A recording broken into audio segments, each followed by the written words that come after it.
All right, I want to thank everyone for joining us this morning with our call with Joey Porter Jr. If you have a question for Joey, please raise your hand. I will then call on you to unmute and you can ask Joey your question.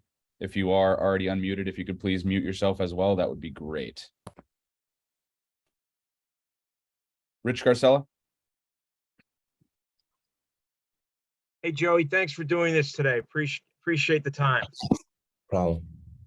Joey, James Franklin yesterday said, talked about how you've taken receivers out of the game so far. And obviously teams are throwing to the other side of the field. How does that make you feel? Are you satisfied, or do you get frustrated at times by lack of action maybe? I look at it as a respect thing at the end of the day. Like, I know why they're not throwing my way. I will also like some action, obviously. I got some last game, so I wasn't too mad about it.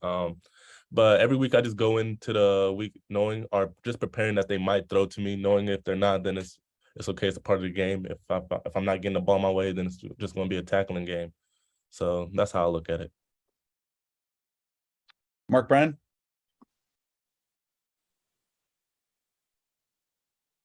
I think you muted.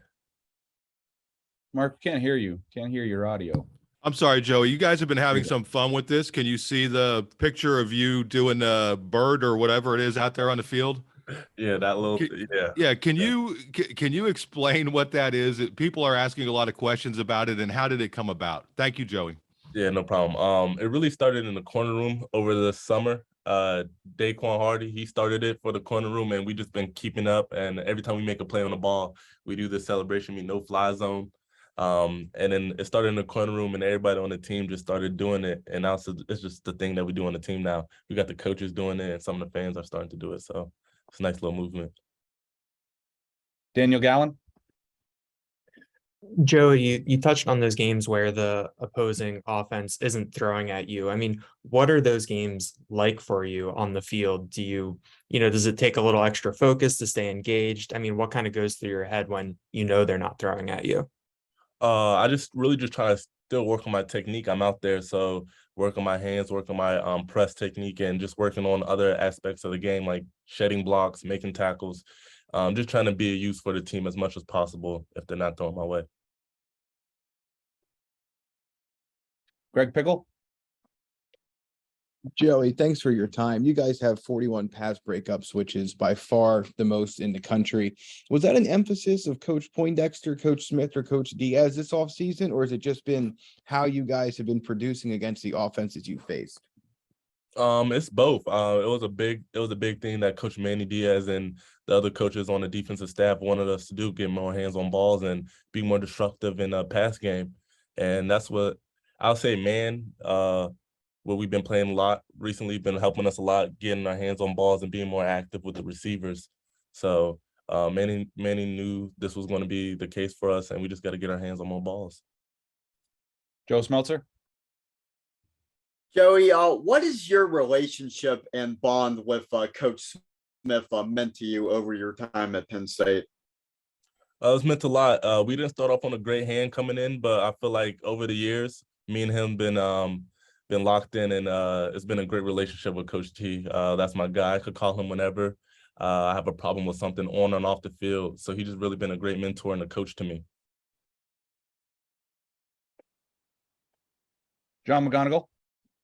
Yeah, Joey. I mean, when teams aren't throwing at you, right? They're throwing at Kalen or Johnny or Daquan or anyone else in that secondary. To see the team total of pass breakups and knowing that the other guys are holding up their end of the bargain as well. I mean, what does that do for a corner room, and what does that do for you personally? I mean, I've been saying this beginning of the camp that I said the corner room is deep, and we got some players on both sides of the ball. So just the fact that we're showing it and everybody's starting to realize that we're a great group. It means a lot to us. It means that we really just put in the work that we're supposed to, and we really just believe in each other and ourselves. So we just got to keep going. Donnie Collins. Hi, Joey. I'm sure a lot of teams emphasize pass breakups. What specifically are you guys doing that's helped with that in practice? Is there a certain drill that's worked, or is it just opportunities? I would just say opportunities and just trying to compete within ourselves. We're a really competitive group. Everybody in our room trying to push each other and see who could outdo who. We had a bet who's gonna get the first pick in our room, and Johnny Dixon won. So, he gonna get a little reward and treat for that. So we just try to keep it competitive and work against ourselves. And I think that's what really pushed us this year. Ben Jones. Joey, let's talk about the mechanics of breaking up a pass. Let's say that you're covering me on a inside slant or something like that. What are you going to kind of go through to try and get from covering me to getting your arms or your hands on that ball? Well, it depends. If I'm on top of the route and I'm already knowing that you're running a slant and I'm in front of you, then I'll just break it up with my right arm, going through both of your hands with a physical force to make the receiver bat it down. But if you got to step on me and I got to undercut you, then I'll come in with my left arm to shoot across your body to punch the ball out. So it's really however I play the slant, if I'm on top of you or if I got to cut underneath, and however the quarterback throws it. Andrew Destin. Thanks for your time, Joey. Everybody's talking about these pass breakups, right? But for your game in particular, and I guess a lot of the other DBs, it doesn't feel like there's a lot of penalties that's being called against you guys. It's been clean football, but also very effective and efficient football. What's been the secret to that? Because last year or prior years, that was the thing, right? Was keeping your hands away, being less handsy. What's been the secret for not only you, but you guys as a whole this year? Because it feels like there's not those penalties going against you guys in the DBs. We knew that was a struggle. Personally, I knew it was a struggle from last year, getting called the PIs and even a room. We had a couple. So this past summer and this whole offseason, we've just been working on keeping our hands off and just being physical at the line and just using our feet to run. We know that we're faster than most of these guys and we could run with the best. So just realizing that we don't always got to put hands on deeper at the deep end of the route really helped us this year, and just trusting ourselves. Rich Garcella. Joey, with all Big Ten games left on your regular season, do they feel different? And if so, why? I would say every game feels the same. We always want to go in there with the win, but it's Big Ten. Like, it's Big Ten week. For now on, it's straight Big Ten, and we always respect our opponents. And I'll just say it gets a little hectic in Big Ten because you never know who's gonna win. You never know how the game's gonna play out. It's a rough, hard game. So it just get a little different in Big Ten, I'll say. Daniel Gallen. Joey, we've seen Cam Miller in 3 games so far. How have you seen him come along, and how do you think he's acquitted himself, out there in the games? Cam's a young prodigy. He learns everything quick, and he's going to be really good when he really gets his feet wet and understands everything. Just the fact that he's a freshman still getting these reps means a lot to him and to the whole room. So I'm glad where he's at, and I'm just happy for him and what he's doing. He wants to learn, so that's a good thing. Joe Smeltzer. Hey, Joe. Yeah, you mentioned earlier that you and Coach Terry didn't get off on the right hand at first. Why was that, and what led to that kind of turning around? I probably worded that wrong. I wouldn't say we got off on the wrong hand, but obviously coming into college, everybody in high school thinking that they're the man, they're the guy, they should get this, that, and the third, and that's what I thought when I came in. I felt like I was the man. I was the next guy up, and me and him had those conversations where he was like, no, not yet. You got to wait. You got to sit your turn.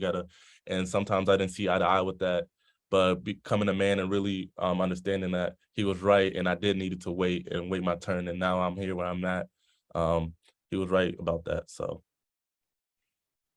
Andrew Clay. Joey, I want to ask one more question about pass breakups. It feels like perhaps you guys are playing more man. You guys are in more opportunities to break up pass. Is it accurate to say you guys are playing more man? There's a schematic difference with how you guys are playing from last year? I'll say both. Yeah, we're playing a little bit more man, but I feel like it's the technique of how we're doing it this year really changed how we play in the ball, and really just taking our film study to the next level, knowing what our opponents are going to do before they're doing it, and really just game planning them and finding their tendencies out. Ben Jones.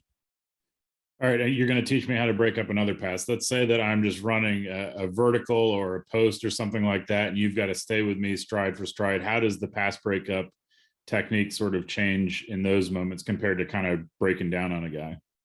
Well, that also depends on how deep you're running the route. So if it's a quick fade, like a back shoulder, I'm running with you, and then at 10 to 15 yards, I'm doing a face tech where I'm chest to chest and I'm looking back at the quarterback with you.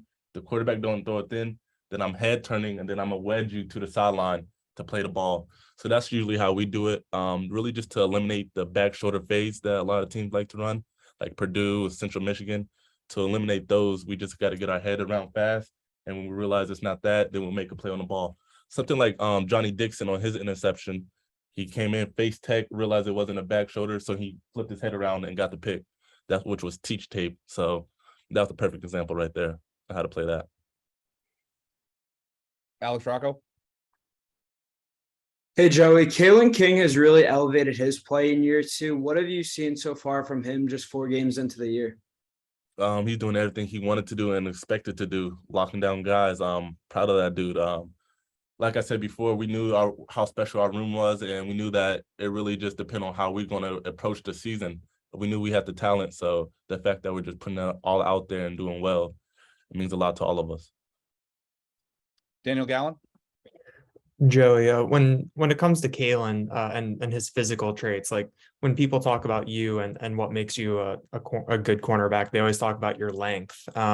What is it with Kalen and Johnny? Like, what are the physical tools that allow them to be successful as cornerbacks? I'll say their feet are golden. And they're just the overall just a physical corner. Like I would just say, just the competitiveness in them doesn't let them lose. I'll say that. Just being a dog on the field, pretty much, and not a lot of people in a corner position got that dog in him. Or just even when we play against big teams in the bright lights, some corners will just shy away from those moments, and they're not shying away from those moments. They want those moments, and that's what really separates the good from the great. Joe Smeltzer. Joey, from what you've seen in Northwestern's offense, what are some things and some players that have stuck out to you? Their quarterback's good, their running back's really good, and their slot receiver number 6, they're a pretty good, decent team. They're a good team, and we just got to show them the respect like we always do, and just go in and try to get the win. Ben Jones, what route are we running this time? A different route this time, but actually not a route. You mentioned that the technique this year has been different than how you guys did it with Brent Pry. Is that a mindset thing? Is that like actual things that you're doing differently? Can you kind of walk me through maybe, I'm sure that there's a lot, but maybe some of the basics of what you guys are actually doing differently that way? I would say it's both. Just the total different defensive styles of Coach Pry and Coach Manny will allow the defense and the corners just to do a little bit more things. And just also just going off of last season where we ended off with all these PIs, especially me, it was just something that we just needed to get fixed. And we know coming into this season, the refs were going to be looking at us a lot just off of last year. So it was something that needed to be changed and needed to be fixed. So just really just like press using boxing gloves when we do one-on-ones, certain stuff like that, just to get our hands off really helped us this year. Daniel Gallen. Another question on a freshman for you, Joey. How have you seen Christian Driver's development come along? And he was someone who came in, was listed as a safety, is playing some cornerback. What about his skill set lends himself to that flexibility? He's just a physical dude that loves the game, and when you love the game and know multiple stuffs about it, you can move everywhere. Just like Zaki Wheatley, he started off as a corner, and then moved to safety, and now he's making plays. It's just football at the end of the day. So with him, he just got to pick up the playbook. He got injured, so it set him back a little bit, but he's back now and he's in full action. So can't wait for him to get back out here. We have time for a few more questions for Joey. If anybody has anything additional, or we can just let Joey go. Yep, go ahead, Daniel. Joey, what have you seen from the pass rush this year? I know there's a lot of new guys down there that weren't out there last year. How have they, made things easier for you, or how have they affected your play on the back end? I feel like they're doing a great job. Chop, Keem, PJ, Disa, all the guys that rotate with them. I feel like they made a lot of noise this year, and they're helping us out a lot, just pressuring the quarterback to get him off the first look. And that's really been our key, just to get the quarterbacks off their first look and make them have to throw downfield. And when everything's covered, it makes it really hard for them. So the D-line just got to keep doing what they're doing and making the job easier for us. 2 more questions. We got Mark Brennan and then Greg Pickle. Go ahead, Mark.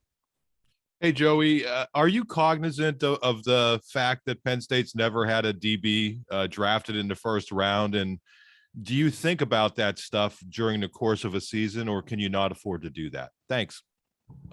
Yeah, I just realized that the other day, somebody told me, but that's not really what I'm focused on right now. I'm just focused on the season and what we got to do to keep winning these games. And all that stuff is going to come later, really. That's what I was told, and that's what I just know. All that stuff's going to come later. I just got to focus on the season and this team. So that's what I've been doing.